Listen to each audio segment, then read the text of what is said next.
Good morning, everyone. My name is MightyStream. Today is September the 23rd.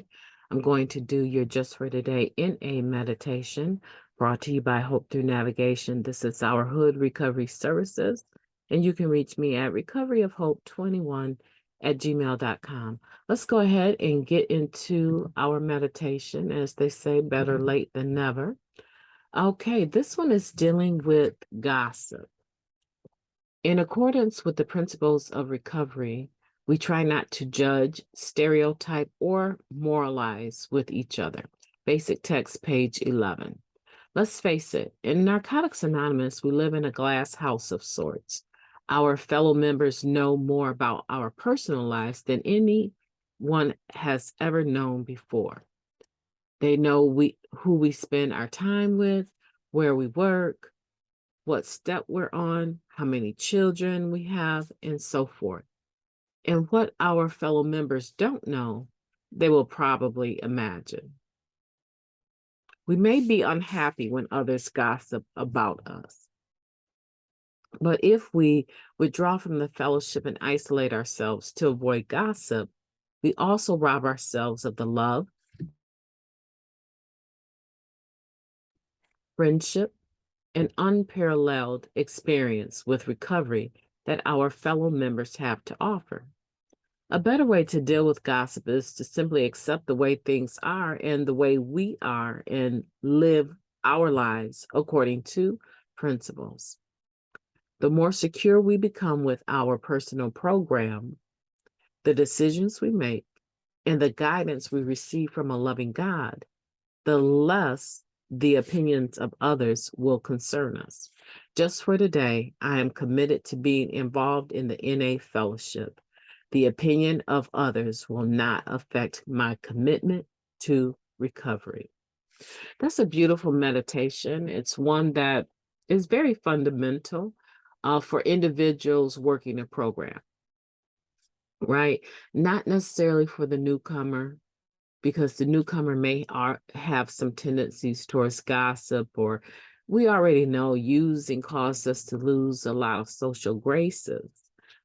If you can call, gossiping or not gossiping a social grace, I think a lot of people have a tendency to gossip and not really want to call it that. And they don't want to call it gossip, obviously, because it has a negative connotation. But this meditation today is talking about us dealing with gossip. How do you deal with gossip when you know your 15 minutes of fame has arrived? Because it is true. We come to an anonymous meeting.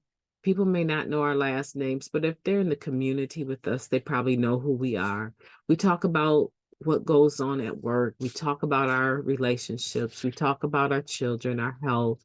There's a lot more that people in the fellowship are privileged to know about us than some of the people we deal with every day.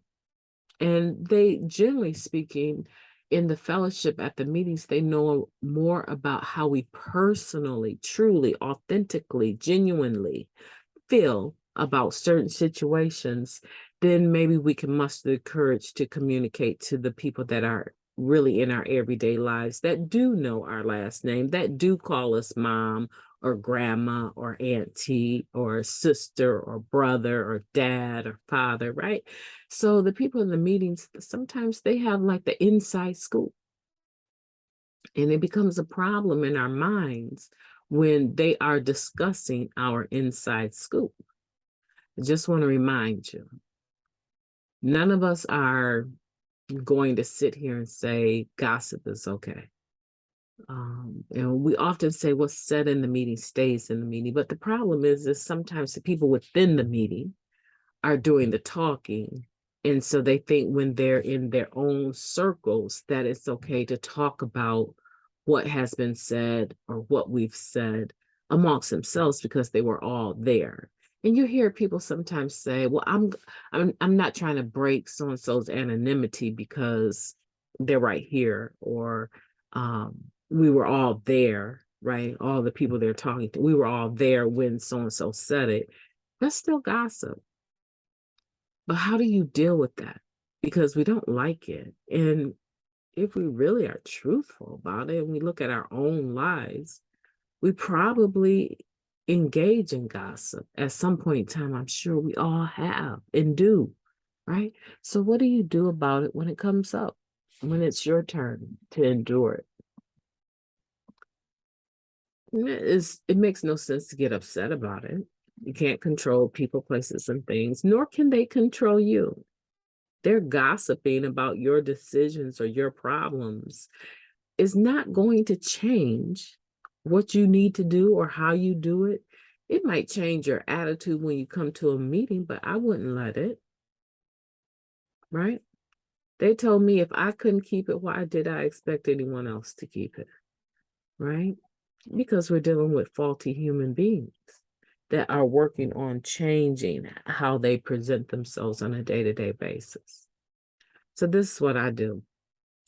I assume that gossip is going to take place and that sometime I may be the topic of that gossip. And I assume that I am going to not let it affect what I do or do not do. It's hard to have a conversation with someone when you know you're looking them in their eye and they've been lying or talking about you behind your back, right? That's kind of complicated. But you know what? I try to reduce the type of people that I allow that close to me. So work at things proactively. Don't let it get you down. And make up your mind. I'm going to let that just fuel me to do a greater job, a much better job, because apparently I'm doing something right. If I'm the only thing they can find to talk about, kudos to me, right? So let's change how we view it so that it doesn't stop our spiritual journey. And hopefully it's not going to stop theirs, but more than likely they're going to have some kind of guilt or shame behind gossiping. Let their higher power in them deal with that. Don't let it ruin your day.